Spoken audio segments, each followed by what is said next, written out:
Isa pong magandang araw sa inyo mga suki. Ako po ang inyong si Papa Dudut. Ini-invite kayong lahat na mag-like, share and subscribe sa aking YouTube channel. Panoorin din ang aking mga personal video vlogs. Ngayong araw na ito sa ating Papa Dudut Stories exclusive on YouTube. Dear Papa Dudut, isa po ako sa mga avid listener ninyo, Papa Dudut. Sa totoo lang ay nakahiligan ko nang makinig sa mga storya mo na naging hobby ko na rin ang makinig sa tuwing ginagawa ko ang mga gawaing bahay. Ito ang pinaka-background ko. Libangan ko ang makinig hanggang sa aking pagtulog. At eto nga, hindi ko din inaasahan na isa rin ako sa magbabahagi ng storya ko. Tawagin niyo na lamang po ako sa pangalang Jane. At pasensya din po kayo sa aking mga sulat dahil first time ko po ito. Hindi ko po alam kung paano ko sisimulan ang kwento ko. Nalilito ako. Hindi ko alam kung ito ba ang tamang salitang angkop sa aking nararamdaman. Dalawa ang boyfriend ko, Papa Dudut. Ang isa ay ibang lahi. Oo, Papa Dudut, ibang lahi. Ayaw ko nang banggitin para sa privacy din po niya. Papa Dudut, siya ay si Phil, ang aking unang pag-ibig at ang unang lalaki sa buhay ko. Masasabi ko na siya ang aking unang pag-ibig dahil sa kanya ko naramdaman at naranasan ang lahat-lahat. Ang sakit, selos at marami pang iba. Humantong pa nga kami sa sakitan, Papa Dudut. Pero alam ko naman na mahal niya ako. Binibigyan niya sa akin ang lahat ng mga pangangailangan ko financially at mga luho ko. Pero hindi pala masaya ang lahat, Papa Dudut, dahil may pamilya si Phil. Oo, may asawa siya at isa kong kabit at kirida. Masakit nung una kong nalaman na ako'y isang kabit. Nalaman ko po ito 1 year almost na kami at sa kaibigan niya nalaman ko. Sobrang sakit dahil hindi ko naman pinapangarap na maging isang kabit. Gusto ko na nga siyang iwan nung nalaman ko ang lahat. Labis ang pagsisisi ang aking nararamdaman. Magkaganon man ay wala na akong magagawa. Nangyari na. Ibinigay ko na sa kanya ang aking pagkatao. At ayaw din naman ako ni Phil na iwanan at ang sabi niya ay gagawin ko ang lahat para proteksyonan ka at para hindi mo ko iwanan. Pero lagi kami nag-aaway, Papa Dudut, dahil sa sitwasyon namin at ayoko na parang tinatago niya ako dahil nasasaktan ako. Umuwi siya sa bahay nila at andun ang asawa niya at 2 niyang anak na nasa lugar nila. Dito na sa Pilipinas nakatira si Phil at nagpupunta lamang siya sa asawa niya at 2 anak niya kung minsan. Tinatanong ko nga siya kung gusto na niyang bumalik sa bansa nila. Pero ang madalas niyang sinasabi ay ayaw daw niya at mas gusto niya sa Pilipinas. Ang sabi niya mas gusto niyang kasama ako. Yung mga oras na aalis ang asawa niya, yun din yung time na maggagala kami kung saan-saan namin maisipan. Minsan iikot lang sa Subic. At kung saan-saan pa. Ganon ang naging takbo ng buhay ko sa poder niya, Papa Dudut. Pakiramdam ko noon ay parang wala namang mangyayari sa buhay ko. Hanggang doon lang kami. Inom doon, inom dito. Oo, alcoholic siya, Papa Dudut. At dahil doon ay naging ganon na rin ako. Simula noong nakilala ko siya. Minsan mag-hotel kami, mag-iinom, matutulog tapos ihahatid ako sa inuupahan ko. Inaamin ko na nakakasawa at nakakapagod ang sitwasyon ko sa kanya. Ang sabi ko nga, naging kasalanan ko kung bakit ito ang ibinigay sa akin ni Lord na relasyon. Ang hirap magkarelasyon na isang kabit dahil kailangan mong magkasala pa. Gabi-gabi kung saan-saan kami umiinom, nag-aaya sa akin ng mga kaibigan ko at wala akong pinapalampas, Papa Dudut. Naging hobby ko yon, naging kaugalian ko na sa tuwing nag-aaway kami ay alak doon, alak dito, pampawala ng sakit at mga iniisip. Gusto ko na sanang iwan siya kaso ay nasasaktan ako kapag iniisip ko yon. Hanggang sa biglang nag-iba ang mundo ko simula nang nakilala ko si Apple. Lalaki siya, Papa Dudut ha. Apple lang ang pinangalan ko sa kanya para sa privacy din niya.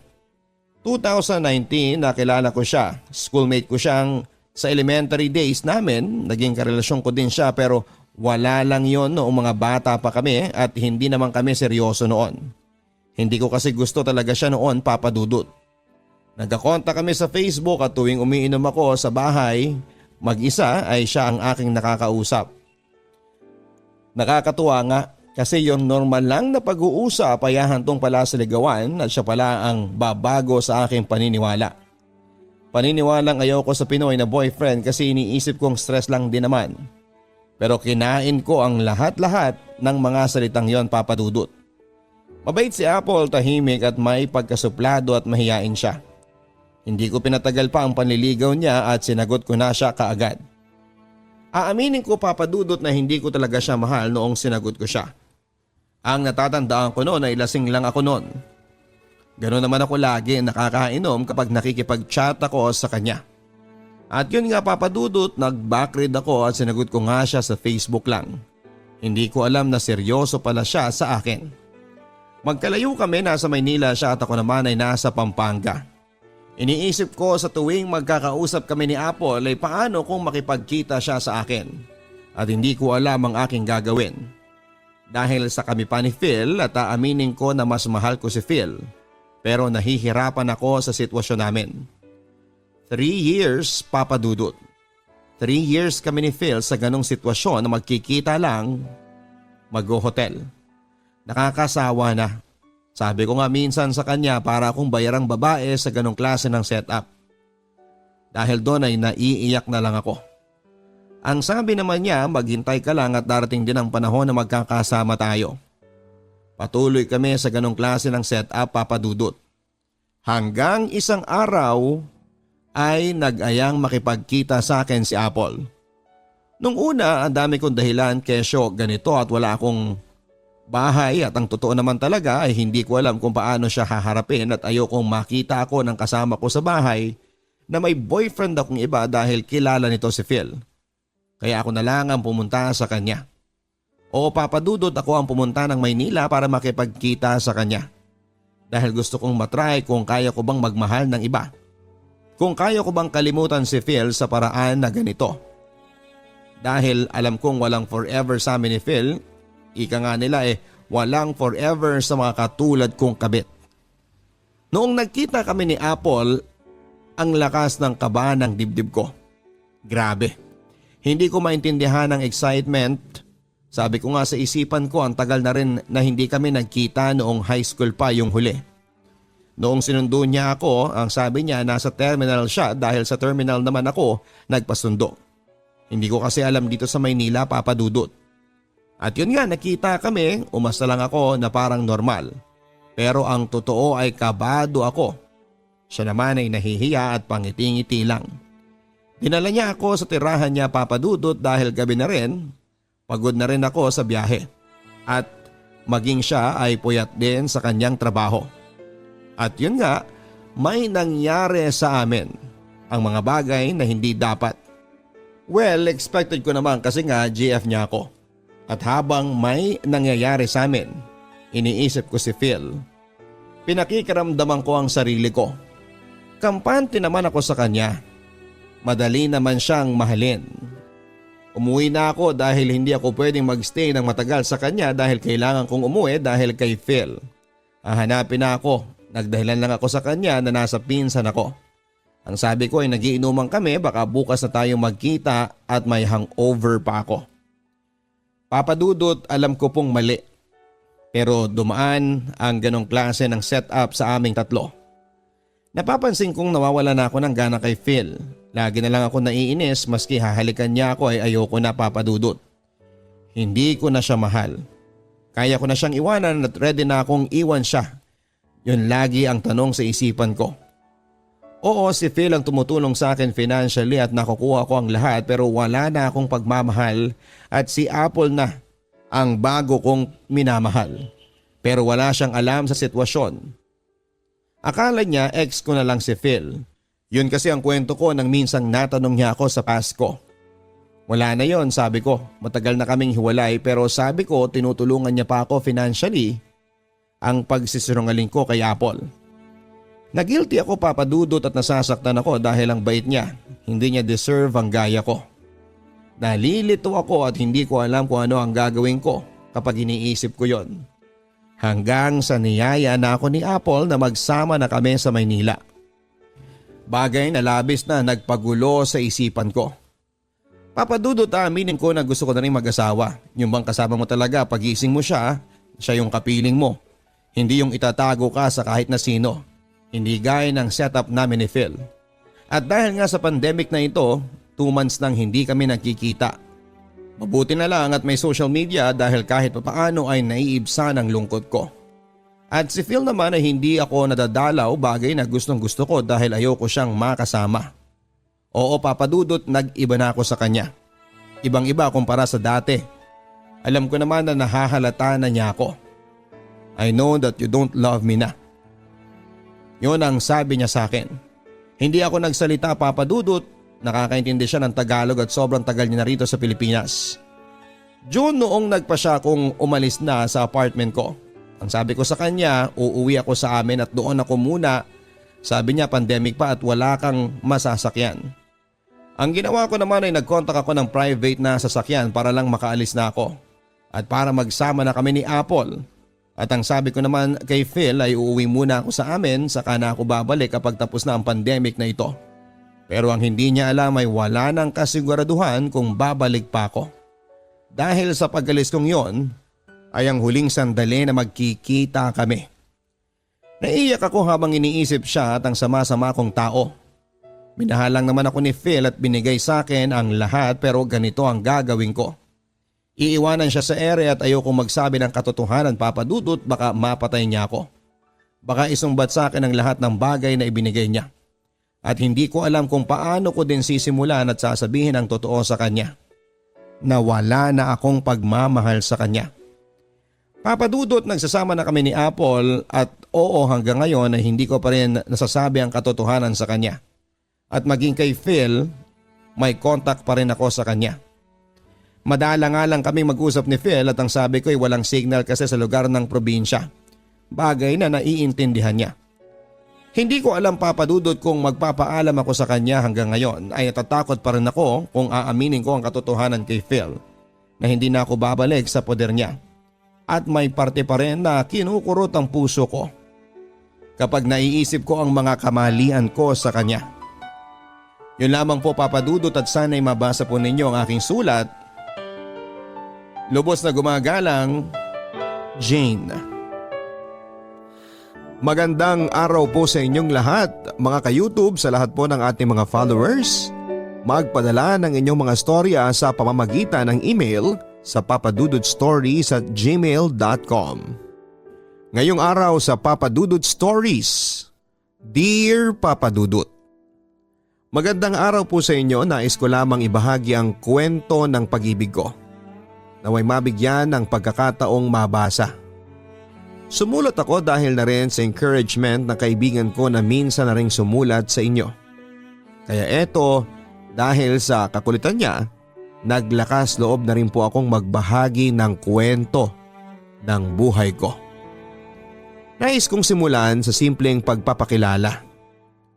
Ako po si Yuri, sa ngayon ay 28 years old, half Filipino and half Korean. Pilipino ang nanay ko at Korean naman ang papa ko, pero hindi ko siya nakilala pa. Ang sabi ng nanay ko ay matagal na raw siyang patay dahil sundalo siya.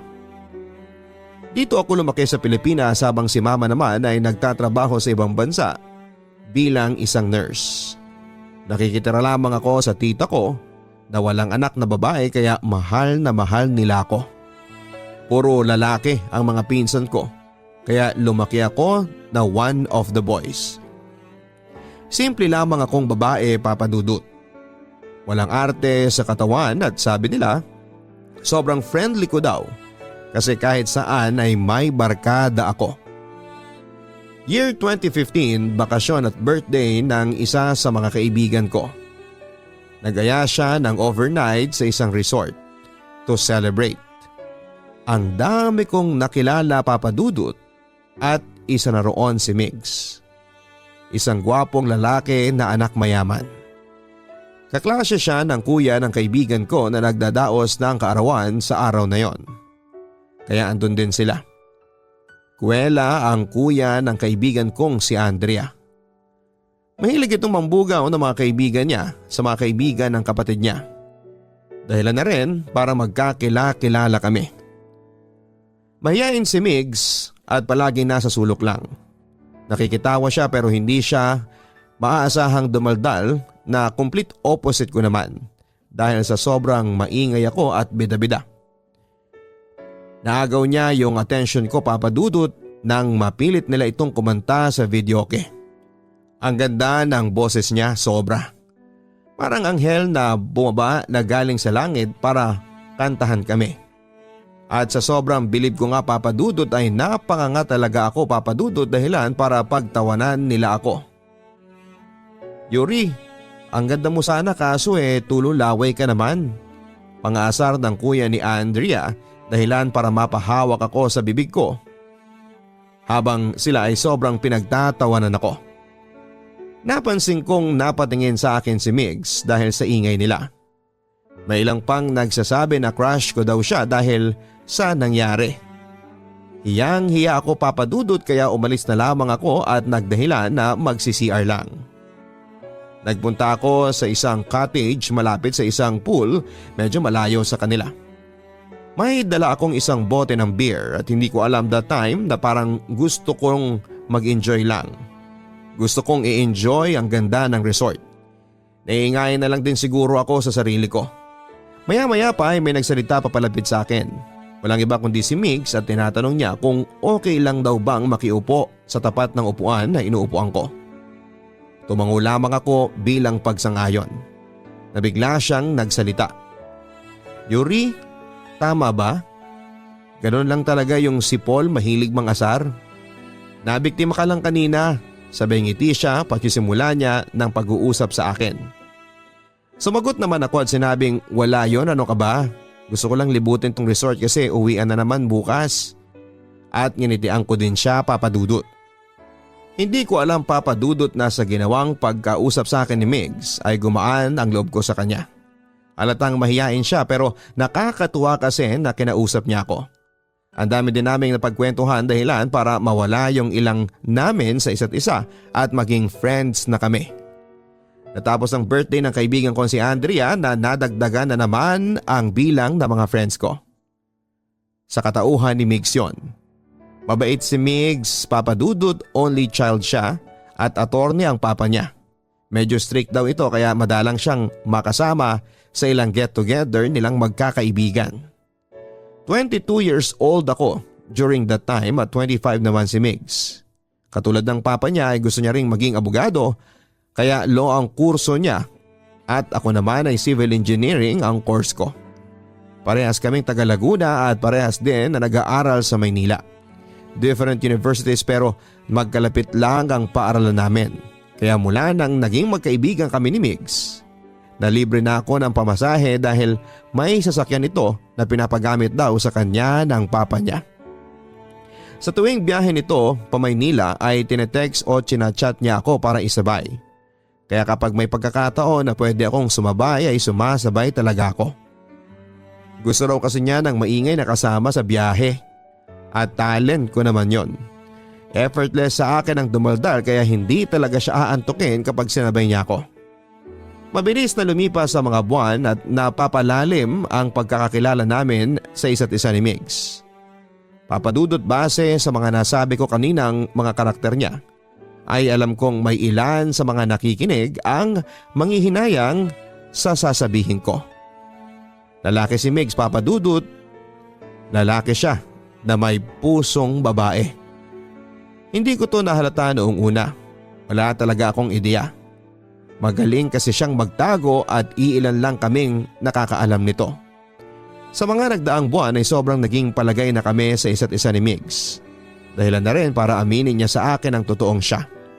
Sinabi rin niya na takot siyang magpakatotoo dahil hindi niya kaya na ma-disappoint sa kanya ang papa niya At isa pa ay hindi niya kayang i-judge siya ng mga taong makakakita sa kanya. Kaya kinaya niya na lamang ang magtago. At makontento na lamang na magpakatotoo sa mga iilang tao na pinagkakatiwalaan niya kagaya ko. Tinanggap ko siya, Papa Dudut, at mahal na mahal ko si Migs dahil kaibigan ko siya. Kahit ano pa siya ay suportado ako at nirerespeto ko siya. Isang araw ay sinama ako ni Migs sa bahay nila para panoorin yung movie na parehas naming gusto. Sinama niya pa ako nung binili namin yon sa mall. Out of town daw ang papa niya kaya inaya niya ako na doon na lamang sa kanila manood ng movie. Pero pagdating namin sa bahay nila ay kita kong nagulat si Migs at may nakita din akong isang medyo may edad na lalaki na nakatingin at nakangiti sa amin. Base sa kinikilos ni Migs ay nalaman kong papa niya ang lalaki. Pinakilala niya ako dito at sinabi nito na hindi na siya natuloy sa Cebu at nalipat ng schedule ang pag-alis nito. At dagdag pa nito na patuloyin lang daw ako at gawin lang daw namin ang mga gusto naming gawin. Dahil nasa tamang edad na raw kami. Nakita ko pang inakbayan nito si Migs habang nakangiti. Halatang halata ko kay Migs na nahiya siya dahil sa mga sinabi ng papa niya. Mukhang iniisip nito na girlfriend ako ni Migs at hindi nga ako nagkamali, Papa Dudut. Nagulat na lamang ako nang tawagin akong anak ng papa niya. At tinatanong ako ng kung ano-ano, katulad ng saan at kailan kami nagkakilala ni Migs at ilang katanungan tungkol sa personal kong buhay. At kinagulat ko nang sabihin nitong masaya siya dahil sa unang pagkakataon ay may pinakilala at dinalang nobya ang anak niya sa kanila. Magsasalita sana ako para umapila pero nagulat ako nang biglang lumapit sa akin si Migs at hinawakan ang kamay ko. Sabay sabing, "Ang ganda ng girlfriend ko pa, no? Tapos mabait pa to. Sobrang kilala na niya ako at palagi niya akong iniintindi." Sabay ngiti niya sa akin na parang nakikiusap na sumang-ayon ako sa kanya. Sinabayan ko siya sa palabas niya, Papa Dudut, at sinandig ko ang ulo ko sa kanyang braso at sinabi ko sa papa niya na ang bait din po ng anak ninyo kaya ko siya nagustuhan. Kitang-kita namin na sobrang natuwa ang papa niya sa ginawa namin. Pagkatapos ng kaunting kwentuhan ay nagpaalam na sa amin ang papa niya dahil may aasikasuhin pa daw siya. Tinawag ako ni Migs at nagpunta na kami sa kwarto niya. At doon na siya nagpaliwanag at nakiusap sa akin na sangayunan ko na lamang daw ang inaakala ng papa niya. Wala namang problema sa akin yon, magpapanggap lang naman kami pag nasa harap kami ng papa niya.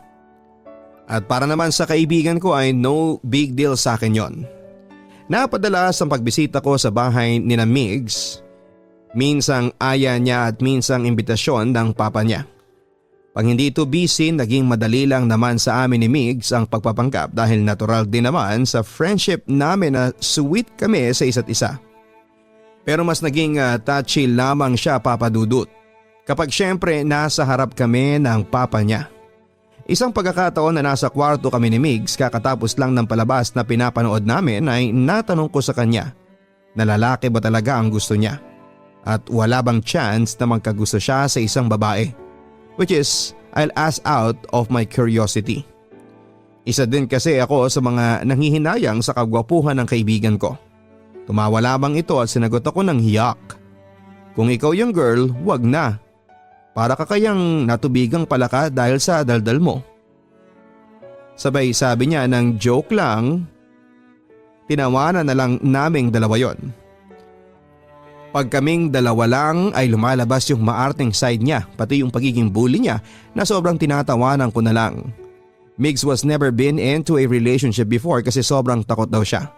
Na naiintindihan ko naman dahil alam ko yung stand niya as a son to his father. Ngayon ko lang pala babanggitin sa kwento ko, Papa Dudut, na during that time I was in a relationship. Pero mas lagi pa kaming magkasama at magkausap ni Migs kesa sa boyfriend ko. LDR kasi kami at nagkikita lang kami kapag bumababa siya sa barko. Seaman ang boyfriend ko, Papa Dudut, at hindi naman sa nilalahat ko sila. Pero malas ko lang dahil seaman loloko yung taong minahal ko. Isang kaibigan ko ang nakapagsabi sa akin na nakita niya raw ang boyfriend ko na may kasamang ibang babae sa mall. Kaya para makumpirma ay gumawa ako ng paraan para mahuli ang boyfriend ko, Papa Dudut.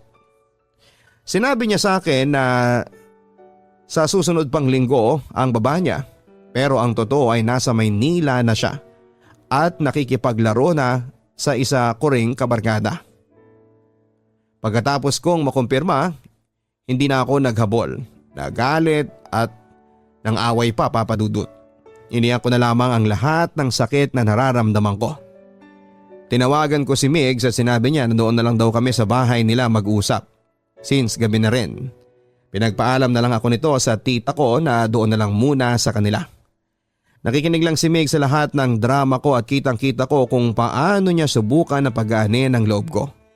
Sinabayan niya rin yon ng pag-inom ng alak kahit na nadudumihan ko na yung kwarto niya sa pagkain ko ng mga chips, Papa Dudut. Which is bagay na alam kong ayaw na ayaw niya dahil sobrang linis kasi nito lalo na sa kwarto niya. Pero that time, Papa Dudut, ay wala akong narinig na reklamo mula sa kanya. Ang nakita ko lang ay yung pag-aalala niya sa mga mata niya. Sobrang nagpapasalamat talaga ako na nagkaroon ako ng kaibigan na katulad ni Migs. Tinignan ko siya ng padiretso, Papa Dudut, at nakipagtitigan ito sa akin. Nang bigla ko siyang tanungin na, Migs, may problema ba sa akin? Dahil ba masyado akong maingay? Masyado akong madaldal? Dahilan para ipagpalit ako? Migs, anong mali? Sabay iyak ko sa balikat niya. Niyakap ako nito at hinayaan niya akong umiyak at basain yung damit niya dahil sa mga luha ko. At rinig kong bigla niyang sabi na habang nakayakap ito sa akin na ikaw yung pinakatotoong taong nakilala ko. Hindi mo deserve na masaktan ng kahit na sino. Walang mali sa'yo. Huwag na huwag mong iisipin na may mali sa'yo. Oo, maingay ka, pero yung daldal mo, yung tawa mo, para yung isang musika kapag naririnig ko. Mahahawa ka na para bang gusto mo na lang din na sumabay sa pagtawa. Yung ingay na kapag naririnig mo ay mabubuo na rin yung pangit na araw mo na nasimulan mo. Tahimik lamang ako habang nagsasalita siya, Papa Dudut, at patuloy pa rin siya sa mga sinasabi niya. Kung hindi lang siguro ako ganito mas pipiliin kong mahalin ang babaeng kagaya mo. Eto ang mga kataga na nagpaalis sa akin sa yakap kay Migs, Papa Dudut, at hinarap ko siya. Walang nagsalita sa amin at nang nagtagal ay naramdaman kong hinawi niya ang buhok ko. Pinunasan niya ang mga luha ko. Hinawakan niya ang magkabila kong pisngi nang biglang bumukas ang pintuan ng kwarto niya at iniluwan nito mula sa labas ang papa niya na nakatingin sa amin at kitang-kita ko sa mukha nito ang pagkagulat at pagkahiya dahil sa nakita niyang sitwasyon namin ni Migs pagbukas niya ng pintuan. Nagsalita ito at sinabing pasensya na. Habang medyo nauutal pa, talatang medyo natatawa. Pagkaalis ng papa ni Migs ay nagulat ako sa sunod na nangyari. Tinuloy pa rin ni Migs ang pagtitig sa akin nang bigla niya na lamang akong hinalikan sa aking mga labi. Dahan-dahan ang halik na yon at nalalasahan ko pa yung alak na ininom namin. Alam kong hindi ako lasing sa mga oras na yon pero para akong nalasing sa mga halik niya. Dahilan para sumagot ako sa mga ito. Dahan-dahan akong dinala ni Migs sa kanyang kama habang hindi pa rin napuputol ang kanyang paghalik. Ramdam na ramdam ko ang lalim ng mga ito. Hinayaan ko siyang gawin ang gusto niya dahil alam kong nagugustuhan ko din ang ginagawa niya sa akin. At inubos namin ang oras sa magdamag para pasayahin ang isa't isa. Hindi ko makakalimutan ang tagpong yon, Papa Dudut. Walang kasing sarap sa pakiramdam na makasiping ang lalaking nagugustuhan ko. Kinaumagahan nagising na lamang ako na may isang anghel sa tabi ko. Napakaamon ang mukha niya, Papa Dudut. Ang pula ng mga labi niya, ang haba ng kanyang mga pilig mata at ang tangos ng kanyang ilong. Habang tinititigan ko si Migs ay napaluha na lamang ako, Papa Dudut, nang biglang nag-flashback lahat sa isipan ko yung nangyari at na-realize ko na iba si Migs. Hindi siya lalaki. Lasing lamang siya at magkaibigan kami at higit sa lahat ay ayoko siyang mawala. Yung mga yon ang nagpabangon sa akin mula sa pagkakahiga, Papa Dudut. Dali-dali ako nagbihis at umuwi at iniwan ko si Migs at maghapon lang akong nagkulong sa kwarto ko nang makauwi na ako. Nagising na lamang ako na hapon na at nakita ko sa phone ko ang lahat ng missed calls sa text ni Migs. Gusto niyang magkausap kaming dalawa. Ayoko maging awkward kami sa isa't isa ni Migs, Papa Dudut. Ang alam ko lang ay magulo yung nararamdaman ko at gusto ko munang mag-isip. Kinabukasan ay nagpunta ito sa bahay ng tita ko para magkapag-usap kami. Pinatuloy siya ng tita ko at sinabi nito na mukhang may sakit daw ako. Rinig ko na dali-dali itong pumasok sa kwarto ko at nang makita niya ako ay hinawakan niya ang noo ko para makumpirma kung may sakit nga ba ako. At nang maramdaman niyang mukhang okay lang naman ako ay nagsimula na siyang magsalita at tinanong kung okay lang ba ako. Tumango lamang ako rito at maya-maya pa ay nagsalita siyang muli at ang salitang lumabas sa mga labi niya ay yung mga salitang ayokong marinig. Sorry Yuri. Bumilis yung pintig ng puso ko at hindi ko alam kung ano yung sasabihin ko. Pero isa lamang ang malinaw. Nasasaktan ako. Nagsasorry siya dahil hindi niya sadya yung nangyari. Dahil nandidiri siya sa mga nagawa namin. Dahil nadala lamang siya pero hindi niya naman intensyon yun. Yun yung mga pumasok sa isipan ko sa mga oras na yon. Pero pinili kong tumahimik na lamang. Ramdam ko ang nagbabadyang pagbagsak ng mga luha ko pero pinilit kong labanan yon. Hinarap ko si Migs at sinabi kong, ano ka ba? Alam ko naman na lasing ka lang. Kaya natin nagawa yon. Wala yun. Huwag na nating isipin. Okay lang ako. Don't feel sorry for anything. I'm alright. Nakita kong tumingin ito sa akin at sinabi ko sa kanya na gusto ko na magpahinga at pwede na siyang umuwi na lang muna sa kanila. Umalis na ito at nang marinig ko ang pagsara ng pintuan ng kwarto ko at doon na nga nagsimulang magunahan na tumulo ang mga luhang kanina ko pang pinipigilan. Ang sakit, tama nga ang iniisip ko. Pinagsisisihan niya ang mga nagawa namin. Makalipas ang ilang linggo ay tumawag ang mama ko na nasa Amerika para sabihing ayusin ko na lahat ng mga papeles ko sa Pilipinas dahil mapipetisyon na ako. Walang alinlangan na pumayag ako at pinadaling asikasuhin ang mga papeles ko. Sa panahong yon, yung paglayo ang naiisip kong paraan para takasan ang magulong nararamdaman ko para sa kaibigan ko. Mahal ko si Migs pero bilang kaibigan lang yon ang alam ko na nararamdaman niya para sa akin. Alam kong hindi tulad ko ang gusto niya kaya gusto ko sana munang lumayo, magpakalayo sa kanya. Nakapag-usap naman kami ni Migs bago ako umalis at alam niya lang na magbabakasyon ako para makasamang saglit ang mama ko at wala siyang malay na wala na akong planong bumalik pa. Fast forward 2018, a guy named Miguel added me on social media at hindi ako nagkakamali kung sino siya. I didn't expect him but I noticed his message stating na Yuri, is that your son? Is that our son? With another message of photo of me with my son. Yes, with my son Papa Dudut. Nagbunga ang isang gabing pagkakamali na itinuring niya. Nanginginig ako Papa Dudut at hindi ko alam kung ano ang dapat na i-reply sa kanya. Hindi ko maitatanggi na anak niya ang anak ko dahil kahit bata pa lamang ito ay mababakas na kamukhang kamukha ito ni Migs, ang tatay niya. And another message pop up. Si Migs yon. Asking kung nasaan kami sa Amerika at pupuntahan daw niya kami. And I replied, for what reason? Para guluhin pa niya yung tahimik na buhay ko kasama ang anak ko? Para ipalala sa akin na pagkakamali lang sa kanya yung nagawa namin? No, nasabi ko sa sarili ko na hindi yun mangyayari. Masaya kami ng anak ko at gagawin ko ang lahat para kayaning mapalaki siya ng maayos kahit mag-isa lamang ako. Mabilis na lumipas sa mga araw. Nakita ko si Migs na nakatayo sa harap ng pintuan namin. At siya ay nakatitig sa anak ko. Nakita ko ang mga tumutulong luha sa kanyang mga mata and suddenly ay niyakap niya ako ng mahigpit. Isang yakap na tumagos sa puso ko. I feel the longing at the same time ay nakaramdam din ako ng pain. Umalis ako sa pagkakayakap niya at kinarga ang anak ko. Lumapit siya sa amin at dahan-dahan niya kaming niyakap at rinig kong sabi niya na Yuri, kung saan-saan kita hinanap. Pero hindi na yon mahalaga. Ang importante ay magkasama na tayo. Kasama ang anak ko. I love you so much.